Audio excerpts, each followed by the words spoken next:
Mimbrëma të nderuar shikues, po ndeshni edicionin qendror të lajmeve këtu në të shtatë. Këtë hapim me një lajm tragjik. Një 32 vjeçare mbrëmjen e kaluar ka plagosur të dashurën e tij e më pas shtiu mbi veten. Të dy morën ndihmën mjekësore, por Dorasi nuk arriti të mbijetoj plagëve dhe ka vdekur në QKK. E gjithë ngjarja ndodhi në qytet pranë një banatoreje ku, siç merr vesh televizioni, tashmë i ndjeri kishte tentuar ta merrte me forcë ish-partneren e tij. Qetësinë e theu zhurma e armës. Pak para mesnatës, ndodhi një plagosje në rrugën Dritan Islami në Ferizaj. Ngjarja tragjike ngjau në ambientet e një banatoreje të premten e të plagosur përfunduan 2 persona. Vajza me iniciale LPU fillimisht kishte hyrë në banatoren prapa meje për të kërkuar ndihmën e punonjësve. I dashuri i saj VPK hyri pas saj duke qelluar atë dhe veten. Plagosja ndodhi pasi 32 vjeçari fillimisht kishte tentuar ta marrë me forcë 24 vjeçaren, e pasi ajo ka refuzuar dhe ka tentuar të largohet, ai ka nxjerr armën dhe ka shtën 2 herë në drejtim të saj. Më pas qelloi veten në kokë. Të dy morën fillimisht trajtim në emergjencën e Ferizajt. Pacienti i borë që është sjedhur ka qenë me plagë me armë zjarri në kokë dhe ka qenë pa vetëdije. Të ne është dhënë terapia, është intubuar dhe është transferuar në QKK për trajtim të mëtutjeshëm, pasi që ishte i rrezikuar për jetë. Kurse pacientja ka qenë me plagë me armë zjarri në këmbën e majtë dhe në dorën e djathtë, janë bërë radiografit, është dhënë terapia e duhur, është imobilizuar dora dhe pastaj me autoambulancë është transferuar në QKK për trajtim të mëtejmë dhe ka qenë jashtë rrezikut për jetë. Mirë po 32 vjeçare nuk mundi të mbijetoj plagës në kokë dhe i njëjti vdiq në QKK. Vdekjen e tij e konfirmuan institucioni e më pas edhe policia e Kosovës. Personi VPK, i cili në këtë rast ishte në cilësinë të dyshuarit dhe po trajtohej në QKK në Prishtinë si pasojë e lëndimeve të marra më 11/04/2026 rreth orës 4:05 sipas informatës të pranuar nga QKK në Prishtinë ka ndërruar jetë. Me vendim të prokurorit, trupi i Pajet është dërguar në Institutin e Mjekësisë Ligjore në Prishtinë për obduksion. Rasti fillimisht është cilësuar si vrasje e mbetur në tentativë, ndërsa pas rrethanave të reja mbetet në kompetencë të prokurorit. Kurse një motociklist ka vdekur në një aksident ku i përfshirë ka qenë ai dhe një motociklist tjetër. Rasti ka ndodhur në fshatin Livëq të Gjilanit të premten. Në rrugën e Lartcekur ka ndodhur aksident trafiku me fatalitet, në të cilin kanë qenë të përfshirë 2 motocikleta me drejtues meshkuj kosovar. Si pasojë e aksidentit, lëndimet dekipruese ka psuar njëri nga drejtuesit, ndërsa 2 meshkuj kosovar janë dërguar për tetman mjekësor. Me vendim të prokurorit, trupi Pajet është dërguar në IML për obduksion, ka njoftuar policia.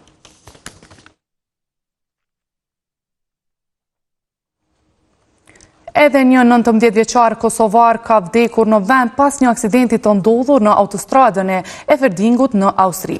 Aksidenti ka ndodhur rreth orës 6:46 të mëngjesit të sotëm. Mediat austriake thanë se vetura e kosovarit është përplasur ballë për ballë me një gjysmërimorkë që po drejtohej nga një 63 vjeçar. Një mjek që ndodhej rastësisht në vendin e aksidentit ofroi më një ndihmën e parë dhe njoftoi shërbimet e emergjencës.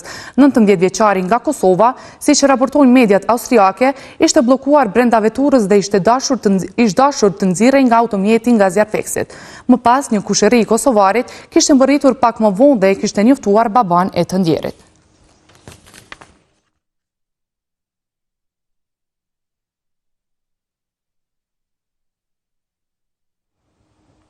E Inspektorati Policor i Kosovës ka arrestuar të shtunin një zyrtar policor me dyshimin se i njëjti ka kryer veprën penale ngacmim. Në njoftimin e IPK-s shtohet se ata kishin pranuar informacionin nga ankuesja, e cila ka denoncuar rastin në të cilin zyrtari policor dyshohet se ka kryer veprime të kundërligjshme. Pas pranimit të këtyre informacioneve, hetuesit e IPK-s në koordinim me prokurorin kanë ndërmarrë veprime hetimore, pas të cilave zyrtari policor i dyshuar në këtë rast është arrestuar, kurse nga prokurori kompetent i është caktuar masa e ndalimit për 48 orë, thuhet në njoftimin e IPK-s.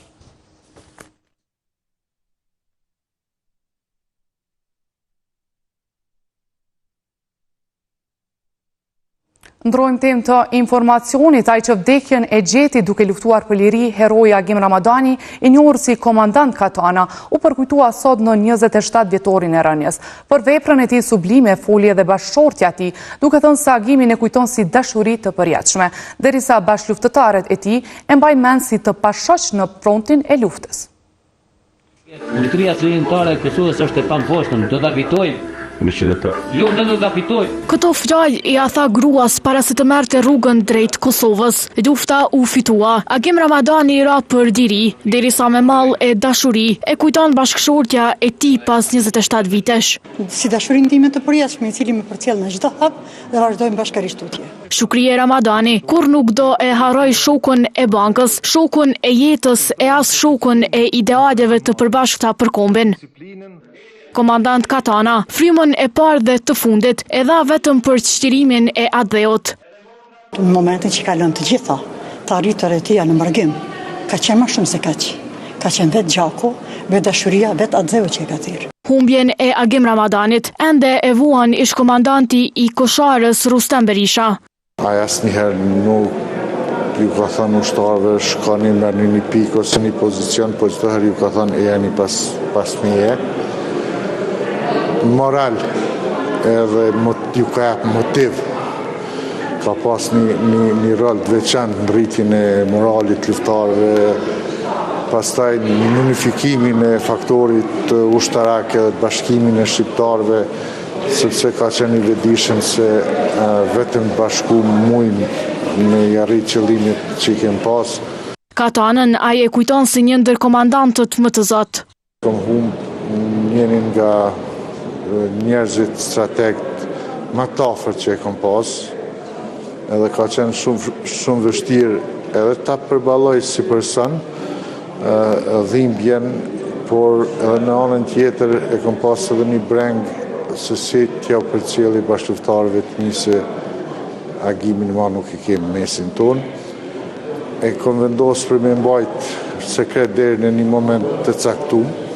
E fatin për të takuar vetëm një herë, e kishte ish komandanti i zonës së Dugagjinit Ramush Haradinaj.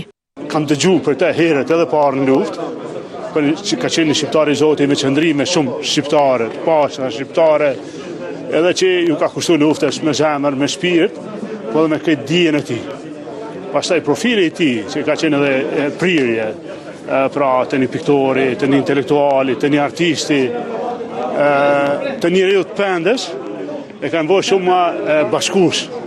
Agim Ramadani Katana ishte njëri ndër hartuesit e planit për thyerjen e kufirit në Koshare dhe së bashku me bashkëluftëtarët realizoi një nga momentet më simbolike të luftës çlirimtare. Ai kujtohet si një nga figurat më emblematike të rezistencës çlirimtare.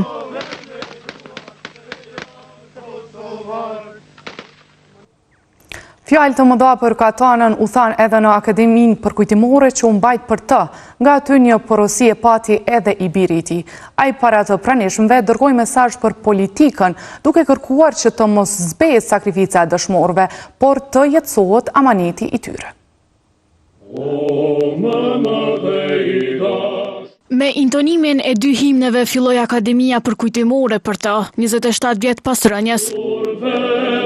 Agim Ramadanin u mbledhën për ta kujtuar familjar, bashkëluftëtare e personalitete të shumta politike. Komandanti që Adheun e mbronte me armë e për të shkruante sa herë i jepej mundësia, u përkujtua edhe me disa vargje të tij. Tani unë jam hi, dhe hije nuk kam, se kam dëruar jetë askush nuk e di. Më kërkojnë pyesin ku kam mbetur në trupin tënd. Në trupin tënd të brisht jam shkrir e nuk jam tretur. E amanetin e Katanës, para të pranishmëve mes emocioneve, e tha biri i tij jetone. Babi nuk jetoj për vete, a jetoj për lirin, dhe atë rrugë e ndoj me juve. Ju ishit forca ati, arsyeja pse ai nuk u nal kurrë. Sot, pas 27 vitesh, ajo është krenar me ju. Ju që shëndruat, që nuk u përkollet, që nuk e latë rrugën në mes. Sepse lufta nuk mbaron me armë, ajo vazhdon në mënyrën se si jetojmë dhe si e mbrojmë njëri tjetrin dhe si e mbrojmë shtetin tonë. Madhështinë e figurës shumë dimensionale të Agim Ramadanit e veçon edhe ish bashkëftëtari i tij Anton Çuni. Agim Ramadani nuk është thjesht një emër në listat e dëshmorëve dhe heronjve. Ai është arkitekti i thyrjes së madhe. Agimi është një paradoks i bukur. Si ushtarak karriere, ai zotronte disiplinën dhe ftotësinë e duhur për betejë. Por, brenda kësaj uniforme të ushtrisë qendrore të Kosovës, rrethte zemra fisnike e një poeti dhe piktori. Gjersa për rëndësinë historike të betejës që Katana i Prio, asaj të Kosharës, disa fjalë pati nënkryetari i Kuvendit Ardian Goda. Heqja e kufirit shqiptar ishte arritja më e madhe e betejës së Kosharës. Një kufi që na kishte ndarë për pothuajse një shekull. Një kufi që të mësonte të ndaleshe, të përmbaheshe, të prisje. Dhe me kohë u bë pjesë e mënyrës si mendonim dhe si e shihnim botën. Kjo akademi organizua në patronatin e ushtrueses së detyrës së presidentës së Republikës së Kosovës Albudina Haxhiu, e cila mungoi për shkak të vdekjes së babait, veprimtarit Ahmet Haxhiu.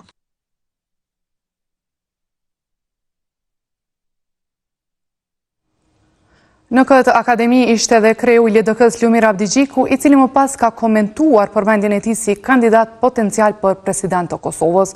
Këta e quajti spekulim derisa kërkoi konsensus për të parin e shtetit, ndërkaq fjalë të mëdha pati për presidentën e fundit Vjosa Osmani. Para rreth një jave u takua me kryeministrin Albin Kurti për të gjetur epilog çështjes së presidentit. E për këtë post, pas takimit emri i Lumir Abdigjikut u takua disa herë. Por të gjitha këto kryetari i LDK-s në një paraqitje para mediave i quajti spekulime. Kam dëgjuar shumë spekulime dje. Ato janë vetëm spekulime, nuk janë vërteta. Por nuk kemi folur për emra. Edhe më pak për emrin tim. Por kemi folur për dy propozimet aktuale. Konsensusin Abdigjiku e quajti të rëndësishëm, derisa njoftoi se ka pasur takime me homologun nga PDK Pedri Hamzën, kurse për Ramush Haradinajn, pasi ai ja keqkuptoi ftesën. Jam takuar me zotin Hamza, kam zhvilluar diskutime për të parë pozicionin e tyre. Zoti Haradinaj ka pasur refuzim takimit, të drejtën është qëndrimi tyre që zonë takuan, po mos tankohen më pas. Sepse takimi është parakusht i diskutimeve normale njerëzore. Si duket zoti Haradinaj ka keq kuptuar mirësinë time për të pasur komunikim, po që zonë u taku punë e madhe. Megjithatë, as kësaj here, Abdigjiku nuk u lëshua me emra konkret për presidentin.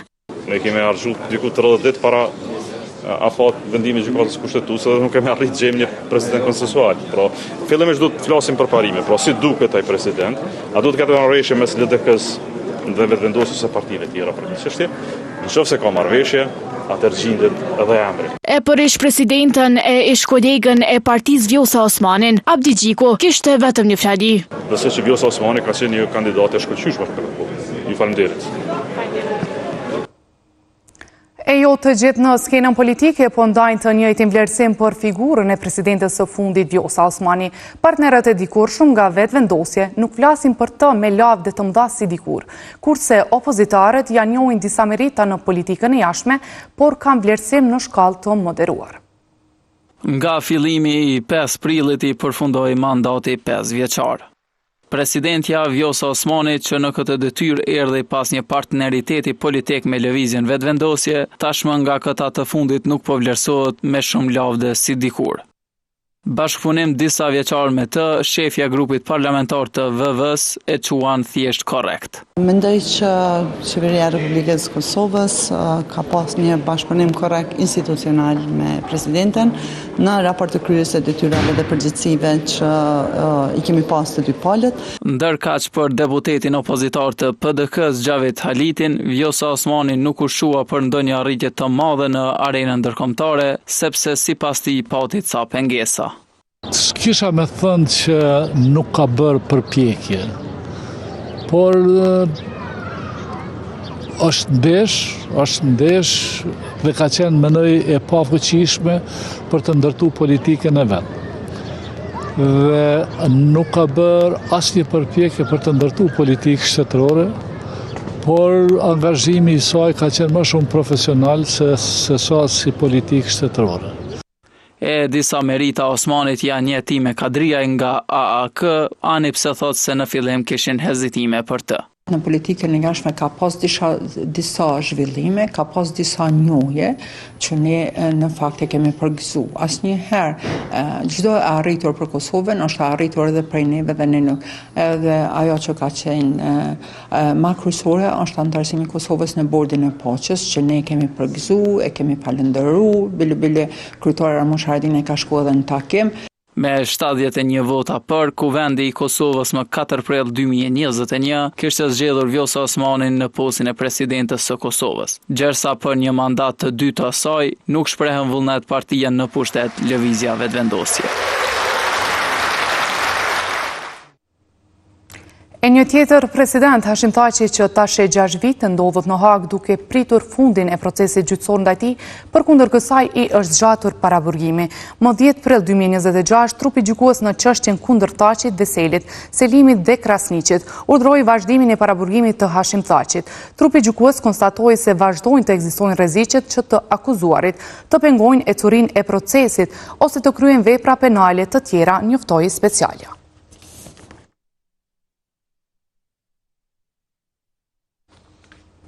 E ndonë se prapa grillave, Hashim Thaçi ka dhënë një intervistë mjaft prekse për një gazetar dhe media gjermane.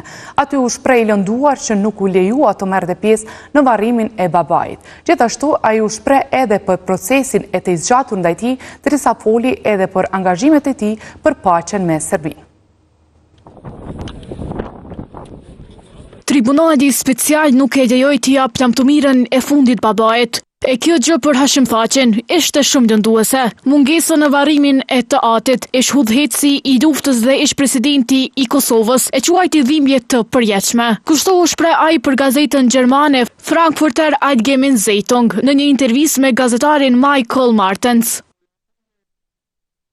Ishte një humbje e thellë për familjen time dhe për mua personalisht. Tani ndodhem në vitin e 6 të paraburgimit dhe ende pres një vendim gjykate. Fakti që nuk munda të marr pjesë në varrimin e babait tim dhe t'i jap atij nderimet e fundit më ka lënduar thellë, një dhimbje që do e mbaj për gjithë jetën. Siç shpesh bëri mbrojtja e tij, edhe Hashim Thaçi tha se pretendimet mbi të cilat u krijua gjykata speciale janë të rrame dhe tha se origjinën e patën tek dezinformimi i Rusisë.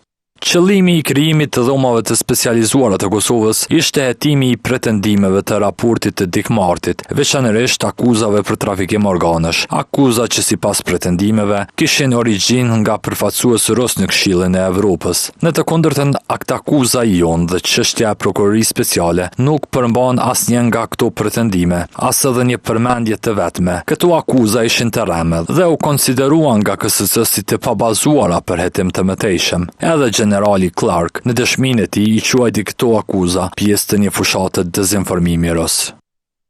Duke rikujtuar se Kosova nuk ka sulmuar kurrë asnjë pëllëm territori serb, lideri i UÇK-s foli edhe për ndërhyrjen e NATO-s dhe pati një falënderim të trefesht.